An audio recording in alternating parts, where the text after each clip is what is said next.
Siswati CGP Angkatan 9 dari Kota Subulu Salam, dan rekan saya. Ya, perkenalkan nama saya Khairul Nisa, saya dari SMA Negeri Unggul Subulu Salam, profesi guru PJOK. Ya, baiklah, di sini kita akan melakukan praobservasi. Adapun tujuan kita melakukan praobservasi ini yaitu untuk mengetahui dan mengevaluasi proses pembelajaran yang nantinya akan Ibu lakukan dalam kelas.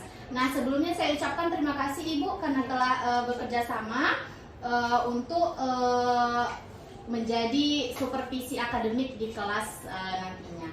Nah, baiklah Bu, sebelumnya yang ingin saya tanyakan, kira-kira materi apa yang nantinya akan Ibu sampaikan di kelas? Oke, untuk semester 2 saya akan menyampaikan materi tentang kebugaran jasmani.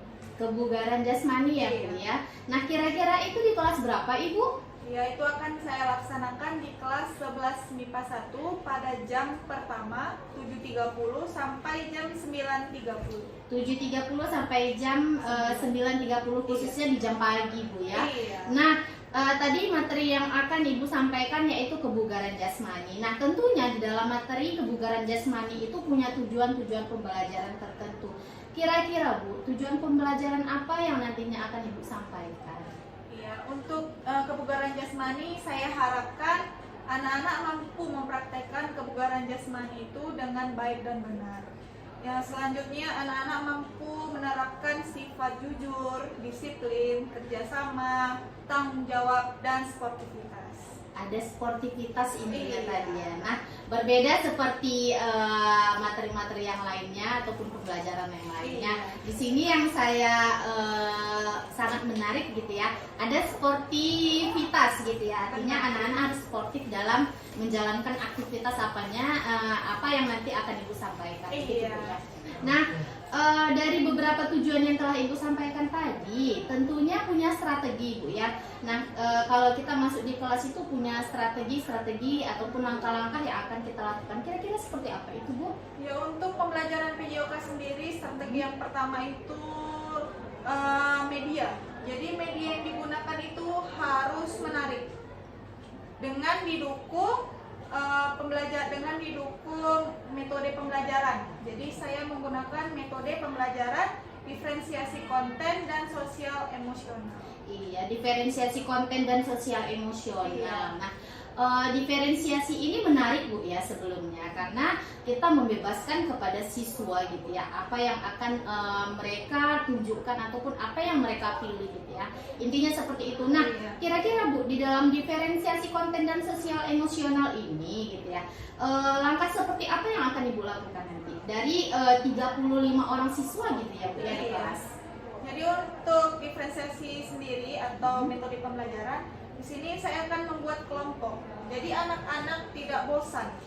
Selanjutnya dibagi kelompok berdasarkan dengan jumlah. Jadi 35 saya bagi menjadi 5. Jadi dalam satu kelompok ada 7 orang di dalam. Ada 7 orang dalam setiap kelompok gitu ya. Itu di random atau seperti apa Bu? Itu dia random aja. Jadi anak-anak bisa sosial. Enggak si A sama si A, si B sama si B. Jadi mereka berbaur. Iya, berarti tidak ada circle tertentu Nggak ada. Bu ya. Oke, nah menarik sekali Bu ya strategi yang akan Ibu lakukan di kelas. Kenapa? Karena ada diferensiasi konten dan sosial emosional ya, di mana nantinya anak-anak itu akan ditumbuhkan kesadaran dirinya begitu ya. Bagaimana saat-saat dia melakukan, kalau dia malas mungkin nantinya akan kembali direfresh begitu Bu ya. Iya, benar. Nah, kira-kira Bu, di antara materi yang kebugaran jasmani ini, seperti apa nanti langkah-langkah yang ada di lapangan Bu? Tentunya nanti kita pasti ke lapangan Bu, Iya, ya? pasti dong. Nah, seperti apa itu Bu kira-kira langkahnya? Ya, untuk di lapangan sendiri seperti biasa baris 2 saf itu dipimpin oleh ketua kelas. Selanjutnya di absen, berhitung, berdoa. Setelah itu melakukan pemanasan dengan membentuk kelompok. Setelah itu anak dikembalikan lagi, dikumpulkan lagi untuk menyampaikan materi, mengulang materi yang di kelas biar tidak lupa, diulang kembali di lapangan.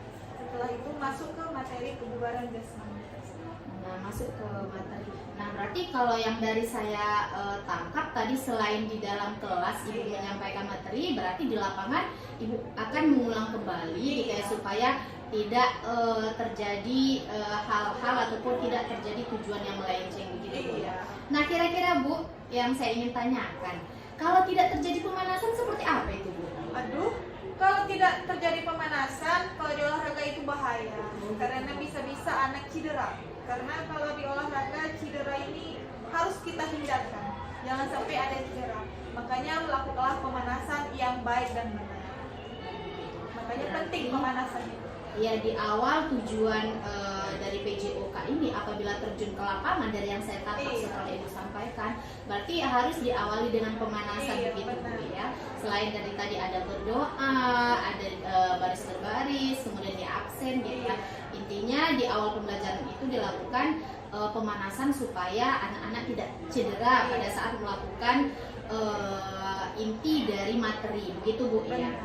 Nah, baiklah Bu, tadi sudah Ibu sampaikan tujuan pembelajarannya, sudah ada langkah-langkah pembelajarannya seperti apa, begitu Bu ya.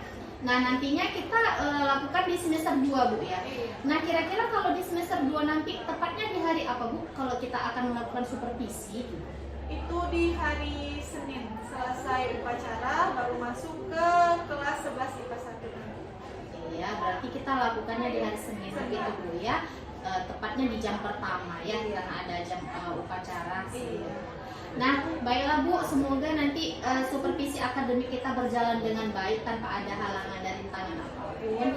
Dan sekali lagi saya ingatkan Ibu, jangan lupa RPP-nya karena itu sangat penting, rencana pembelajarannya yang akan dilakukan di dalam kelas. Seperti apa langkah-langkahnya sudah tertuang nanti dalam RPP, begitu Bu ya. Nah, jadi saya harap nanti di pembelajaran semester 2 berjalan dengan baik dan lancar. Apa yang Ibu harapkan tersampaikan dengan baik gitu Bu ya. Nah, terima kasih Bu atas kerjasamanya. Semoga supervisi kita berjalan dengan baik. Nanti di semester 2 aksi yang akan Ibu lakukan akan saya lihat ataupun saya tinjau nantinya di supervisi kita di semester 2 Bu ya. Terima kasih sebelumnya atas waktunya, atas kerjasamanya Bu, sudah meluangkan waktu kepada saya. Assalamualaikum Bu. Waalaikumsalam.